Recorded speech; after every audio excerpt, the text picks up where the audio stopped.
Hello everyone, welcome back to my new video. तो कैसे चल रही है आप सबकी तैयारी? आशा करती हूँ बहुत अच्छे से चल रही होगी और बहुत मन लगा के आप लोग पढ़ रहे होंगे।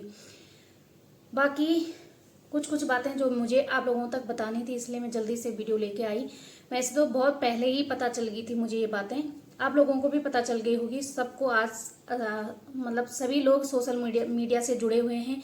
कई लोग ऐसे हैं कि जिनके पास इतनी सुविधाएं नहीं होती हैं, तो बाई चांस उनके पास नहीं जा पाती हैं। ये बातें जानी भी नहीं चाहिए, क्योंकि ये फालतू मतलब हमको थोड़ा मुद्दा से भटकाने वाली बातें होती हैं, मुद्दे से भटकाने वाली बातें होती हैं। ये मतलब जो चीज़ मैं बताना चाह रही हूँ जो हमारे हित में नहीं है। अब बेरोजगारी का दौर चल रहा है, तो उसमें हमें कोई 5,000 की नौकरी भी दे देता है तो हम लोग कर लेते हैं, क्योंकि कुछ ना करने से तो कुछ करना ही बेहतर होता है, ऐसा हम लोग मानते हैं। और जो हम मेहनत करते हैं उससे हम थोड़ी देर के लिए हम उस मेहनत को भूल जाते हैं। जब तक आप कठिन परिश्रम और अपनी नींद त्याग को नहीं त्यागोगे, तब तक आपका सपना सच नहीं होगा। आपने बहुत से ऐसे पीसीएस अधिकारी या आईपीएस अधिकारी इनकी कहानियां सुनी होंगी, मैं भी सुनती रहती हूँ। तो तब मुझे ऐसा लगता है, हाँ यार, ये लोग कर सकते हैं तो हम भी कर सकते हैं। वो जब इतने ज़्यादा फैक्ट रख सकते हैं, तो हम हिंदी में 2-4 सन तो याद कर ही सकते हैं। तो इसी भाव से मतलब जब मोटिवेट हो जाती हूँ तो मैं पढ़ने लगती हूँ। लेकिन किसी ने क्या खूब कहा है कि मोटिवेशनल आपको थोड़ी देर मतलब मोटिवेशनल वीडियो जब आप देखते हो तो आप थोड़ी देर के लिए मोटिवेट हो जाते हैं, लेकिन जब तक आपके अंदर से नहीं आएगा कि आपको करना है कुछ, तब तक आप कभी कुछ नहीं कर पाओगे। या मेरी ही बातों को देख के या मेरा ही रूटीन देख के आपको ऐसा लगता होगा, यार दीदी इतने पढ़ रही है तो हम भी पढ़ेंगे, लेकिन ऐसा कुछ नहीं होता। थोड़ी देर में हम सोचते हैं बस अभी हम सारा कंप्लीट कर लेंगे, बस अब तो करना है। लेकिन थोड़ी देर में क्या होता है, छी रहने दो ना, रोज बोलती रहती है, क्या करना है इसका, है ना। होता है, मुझे पता है, मेरे साथ खुद होता है, तो मैं आप लोगों तक ये बातें बता रही हूँ। तो जब तक आपके अंदर से नहीं आएगा ना कि आपने कुछ करना है, तब तक कुछ नहीं हो सकता। अब देखो पेपर की डेट इतनी नज़दीक आ चुकी है, मतलब टाइम धीरे धीरे करके यहाँ पे देखो मैंने करे हैं तो आज 27 भी चले गई हैं, 28 हो गया है। मतलब धीरे धीरे करके सारी डेट ऐसे निकल रही हैं कि जैसे मानो रेत की तरफ फिसल रही होंगी। जैसे रेत मुट्ठी से रेत फिसलती है ना, वैसे ही ये टाइम फिसलता जा रहा है। और इसमें ऐसा हो रहा है कि मेरा ये छूट गया, वो छूट गया, ये रिवीजन नहीं हुआ, वो रिवीजन नहीं हुआ, तो उसमें हाइपर हो जा रहे हैं। ऐसा नहीं करना है, मतलब मैं खुद बता रही हूँ कि ऐसा नहीं करना है, मेरे साथ खुद ये बातें हो रही हैं। लेकिन मैं फिर भी ये सोच रही हूँ कि बस ये बाहर जो आवाज़ लगा रहे हैं ना, काश इन्होंने भी टाइम से पढ़ा होता या इन्हें वो मौका मिला होता, तो वो शायद ये भी कुछ कर लेते हैं, है ना। मैं किसी का मजाक नहीं कर रही हूँ कि कोई कुछ भी काम छोटा बड़ा नहीं होता है, लेकिन हमें जो चीज़ मिलती है हम अगर उसका सदुपयोग न करें तो वो बेकार है। तो काम छोटा बड़ा कुछ नहीं होता है, लेकिन पढ़ाई सबसे आसान होती है, मैं मानती हूँ। अब देखो कि घर में खेत का काम ही देखो, सुबह चल जाते हैं शाम को आते हैं, इतना कष्ट, मतलब शारीरिक रूप से भी मानसिक रूप से भी। फिर और उसमें कुछ मतलब हमें शाबाशी भी नहीं मिलती कि आपने इतना अच्छा काम किया।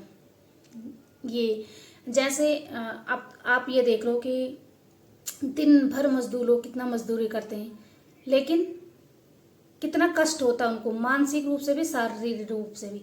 लेकिन पढ़ाई ही एक ऐसी चीज़ है जो सबसे सरल है, सबसे आसान है। बस आपको बैठ के अपना पढ़ना है, बार बार रिवीजन करना है और हो जाता है। ये मत सोचो कि सबको सब कुछ याद होता है, रिवीजन करने से ही सब कुछ याद हो जाता है। ये मेरा पर्सनल मानना है। लहरों से डर कर नौका पार नहीं होती, कोशिश करने वालों की हार नहीं होती। मतलब बार बार मैं इसे रिपीट करती हूँ। जब एक चींटी हार नहीं मानती है तो हम तो मनुष्य जीवन मिला है हमें, हार तो बिल्कुल ही नहीं माननी चाहिए।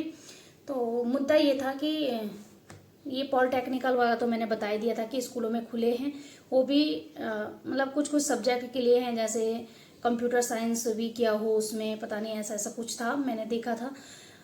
तो अब जो दूसरी न्यूज़ है वो गेस्ट टीचर से लेकर है। मुझे ऐसा लगा कि मुझे बनानी चाहिए इस पर वीडियो। हम लोग क्या कहते हैं ना, जब हताश हो जाते हैं तो हमें कुछ ना कुछ चाहिए, जैसे बीआरपी सीआरपीएफ मैं भी सोच रही हूँ मेरा हो जाए उनमें, क्योंकि मैं दोनों पोस्टों के लिए मैं भर सकती थी। और तो मैंने सोचा कि मतलब हो जाए, मतलब कैसे भी करके हो जाए मेरा। मैं भी चाहती हूँ इस चीज़ को, लेकिन हमारा दुर्भाग्य है कि हम छोटी से छोटी चीज़ के लिए हम ही भर देते हैं। अब गेस्ट टीचर में मुझे जहाँ तक पता चला कि मैथ वालों के लिए ज़्यादा से ज़्यादा पोस्टें हैं उसमें, या उन्हीं के लिए हैं। शायद मैंने ज़्यादा ध्यान नहीं दिया, क्योंकि हमारे लिए नहीं था तो मैंने ज़्यादा ध्यान नहीं दिया उस पर। तो इससे अच्छा तो पोस्टें बढ़नी चाहिए थी। आप लोग क्या चाहते हैं कमेंट बॉक्स में आपको राय देनी चाहिए। अगर आपके सब्जेक्ट में पोस्टें बढ़ रही, मतलब गेस्ट टीचर लग रहे हैं, तो आप इस पे राय दे सकते हैं कि पोस्टें बढ़नी चाहिए थी इस टाइम पे एलटी में, मतलब एलटी में उन्हें मौका दिया जाना चाहिए था, या गेस्ट टीचर लगाने चाहिए थे।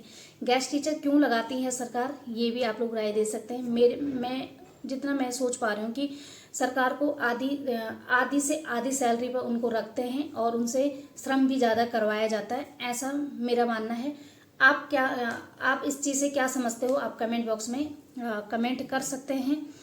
और बहुत से नेगेटिव कमेंट भी आते हैं, जिससे मैं डिमोटिवेट भी हो जाती हूँ कभी कभी। तो प्लीज़ आप लोग या तो वीडियो देखने मत आना। मैंने किसी को इनवाइट नहीं किया है कि मेरी वीडियो देखने आओ। मैं थोड़ा बहुत, इसमें कितना ही टाइम लगता है मेरा, बस 5 से 10 मिनट, इतना तो वेब सीरीज़ भी देख लेते हैं लोग। तो मैं इतना ही टाइम देती हूँ इस वीडियो के लिए। बाकी आप को नहीं आना, आप मत आओ, आप चैनल सब्सक्राइब मत करना, आप मेरी वीडियो देखना ही मत, लेकिन ऐसे गंदे कमेंट करने मत आना मेरे चैनल पे, क्योंकि मैं पढ़ रही हूँ और इसका सबूत मैं आपको नहीं दे सकती हूँ कि मैं पढ़ रही हूँ। आप देख भी रहे होंगे, आपको विश्वास नहीं है मैं पढ़ाई कर रही हूँ, वो आपको रिजल्ट बताएगा जैसा भी रहेगा। इससे मैं आप लोगों के डर से मैं ये वीडियो बनाना बंद नहीं कर सकती हूँ, और इससे मुझे अच्छा लगता है, मैं सबसे बात कर पाती हूँ और लोगों को जान पाती हूँ कि लोग क्या क्या कर रहे हैं। लोगों को भी अच्छा लगता है मेरी वीडियो बनाना, वो उनको पसंद है, लोग कमेंट करते हैं कि आप बनाओ वीडियो, तो इसलिए मैं वीडियो बनाती हूँ। तो बहुत सारी चीज़ें हो गई इसमें, पता नहीं क्या बोला क्या नहीं बोला, मुझे नहीं पता। आजकल मैं हिंदी साहित्य का रिवीजन कर रही हूँ, तो जो छोटे छोटे से नोट्स हैं उनको ऐसे छोटे छोटे से नोट्स मैं ऐसे करके बना दे रही हूँ। और मॉक टेस्ट मैंने शुरू में दिया था, उस टाइम बहुत गंदा था, अभी तक मैंने दिया नहीं, मैं लास्ट टाइम पे दूंगी अब, क्योंकि मैं थोड़ा रिवीजन कर लूँ, उसके बाद मॉक टेस्ट दूंगी, जिससे मेरा मनोबल गिरे ना। तो रिमोट जब पता नहीं क्या बोलती हूँ, जब मैं दोबारा से अटेम्प्ट कर रही हूँ तो उसमें क्या हो रहा है कि वो नंबर काउंट भी नहीं हो रही हैं, तो फिर अच्छा नहीं लग रहा है। तो मैंने सोचा थोड़ा रुक के देती हूँ और आराम से पढ़ के देती हूँ। रीजनिंग मेरी छूटी हुई है, अभी भी मैं रीजनिंग लास्ट टाइम पे करूँगी, क्योंकि मैंने जो पहले सीखा था मैं सारा भूल गई हूँ। तो बस यही चल रहा है। रीजनिंग के लिए भी मैं प्रैक्टिस सेट लेके आई हूँ, मैंने यहाँ पर रखा है तो दिखा नहीं पाऊँगी। बाकी ये MCQ वगैरह जो मैंने ऐसे करके निकाल के लेके आई हूँ, ये सारे आपको ऐसे दिखेंगे। और मैंने ये दो तो नहीं करे हैं सॉल्व, लेकिन मैंने सॉल्व भी करे थे। थोड़ा ठीक ठाक जा रहे हैं मेरे मॉक टेस्ट, मतलब जो मैं MCQ घर में लेके आई हूँ निकाल के। तो बस, और मतलब जो टॉपिक मेरे छूटे हुए थे मैंने लगभग कंप्लीट कर लिए हैं। अब बस मैं रिवीजन पे फोकस कर रही हूँ। हिंदी में प्रयोजन मूलक हिंदी मुझे कहीं से नहीं मिली, और जो मेरे पास किताबें थी तो उसमें मुझे किताब में समझ में नहीं आ रहा कि क्या पढ़ना है क्या छोड़ना है, जो मतलब BA की सिलेबस में बहुत बेकार सा है। तो बस ये रहेगा कि प्रयोजन मूलक से क्या पता नंबर कट सकती हैं, तो देखते हैं जो भी होगा। बाकी आप लोग अपने राय दे सकते हैं और अपने कमेंट कर सकते हैं इस टाइम पे हमें क्या क्या करना चाहिए, क्या क्या चीज़ छोड़नी चाहिए।